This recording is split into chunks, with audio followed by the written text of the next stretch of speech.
And more now from my exclusive interview with the CEO of Talabat. We spoke about the region and where Talabat is looking to grow. They aren't yet in Saudi Arabia, but CEO Tomaso Rodriguez told me there's still room to grow in the markets that they currently operate in. Take a listen. I believe Saudi is a very important market and is growing fast, also on food delivery. But I would say it's not growing faster than the other GCC markets. We see similar trends of what's happening in Saudi Arabia, also say in UAE or Qatar or Kuwait, etc. I believe that going back to our thesis, right, we have 150 million population in the countries we operate in, right? And we have around 7 million customers, right? So, and the business is growing extremely strong and extremely fast, right? So we believe more into getting deeper and growing more in the markets we are in with not just our current products, but extending new products and launching other offerings, right? Rather than entering a new market right now, which is already very competitive. You have many players, etc. I think every dollar invested into growing where we are in the markets we are and with new products and new offering is much more well invested than entering a new market at this point. So what is the issue though? Is it competition? Is it capacity? Is it regulation? What is holding Talabat back from the largest economy in this part of the world? Well, I think is not really nothing is really holding us back, right? We could always decide to enter Saudi, but at this point, I think it probably more likely will be through M&A rather than organic entry, because I mean, as I said before, there are many players already. It's a competitive market. It's an important market, though.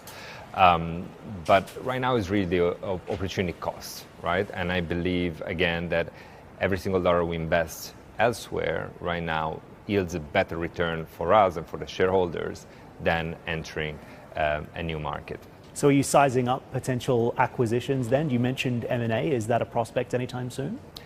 I would say we're always open to M&A, right? And I think in the history of Talabat, our growth has been mostly organic, but there's been several M&A along the way, right?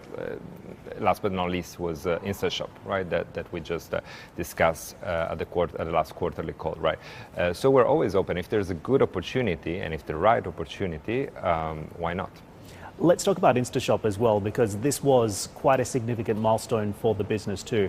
I want to know what the long-term strategy is there. Is this going to be a built-in acquisition or a bolt-on acquisition running alongside in parallel to Talabat today? For now, I would say, look, InstaShop is a fantastic brand. I love InstaShop. I love the team at InstaShop that now is part of the Talabat family. And I love what they built, not just in terms of technology, but also in terms of brand, right? I think the InstaShop brand is a fantastic brand, right? So right now, I would say the offering of InstaShop is very complementary to what Talabat is, right? And when we look at the InstaShop customer base and the Talabat customer base, there's actually a small overlap. It's around only just about 1/3 of the InstaShop customers actually are shopping on Talabat as well, right? So I think there's a massive opportunity there to, convert these customers on one side and another to kind of work and order from both platforms. Do you think we're also moving towards maybe one grocery platform in the region? Is there more consolidation to take place in the grocery arena? Because this is a particularly brutal business and keeping customers sticky is also a major challenge.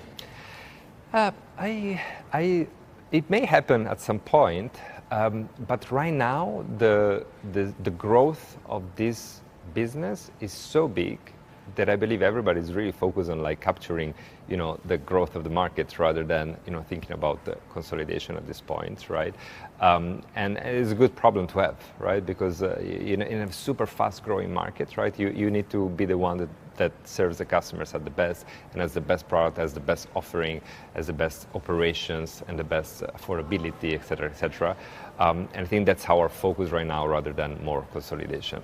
And of course, the grocery business also makes Talabat much, much more consumer focused. And with that also comes the consumer macro headwinds, things like tariffs, for example, of course, inflation, the rising costs of goods as well. How does that impact your consumers' willingness to pay? Well, on your first point, absolutely yes. When a customer becomes a grocery customer and not just a food customer, it becomes much stickier to the platform. A food customer orders on average 3.8 times a month. A food plus grocery customer orders on average 13 times a month, right?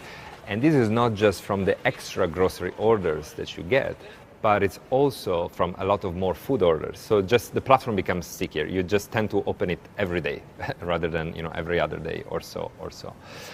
When it comes to how resilient the business is to macro economic factors, I would say this is a very, very resilient business.